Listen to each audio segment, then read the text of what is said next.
చేయబోతున్నారు. అంచేత ఆయా ప్రాంతాల్లో ఉన్న ఆత్మీయులు, దేవుని ప్రియులందరూ మే నెల 1వ తేదీన రాజమండ్రి మహాదేవుని గొప్ప మందిరం, హోసన్న మందిరంలో ఉదయం 9 గంటలకి గుర్తుపెట్టుకోవాలి. ఉదయం 9 గంటలకంతా వాగ్దాన సందేశ కూడిక ప్రారంభించబడుతుంది. వేసవి తీవ్రత ఎక్కువగా ఉంది కనుక మ్యాక్సిమం త్వరితగతిని ముగించడానికి ప్రయత్నిస్తాను. అంతేకాకుండా ఒకవేళ 1వ తారీఖు వాతావరణాన్ని బట్టి ఒక అరగంట వెనక్కి తీసుకొచ్చి 8:30కే ప్రారంభించే ప్రయత్నం చేస్తాను.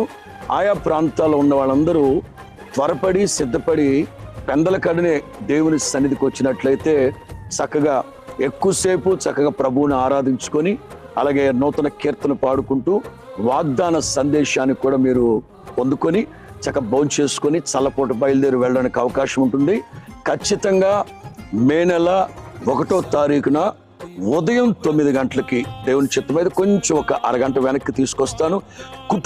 కుటుంబాలుగా బంధువులు, స్నేహితులు, ఆత్మీయులు మీరందరూ కలిసి, అలాగే వాక్య దాహం కలిగిన వాళ్ళు, నీతి నిమిత్తమైన ఆకలి దప్పులు కలిగే ప్రజలను కూడా మీరు ప్రోత్సహించండి, ప్రేరేపించండి, మీతో పాటు తీసుకొని రండి.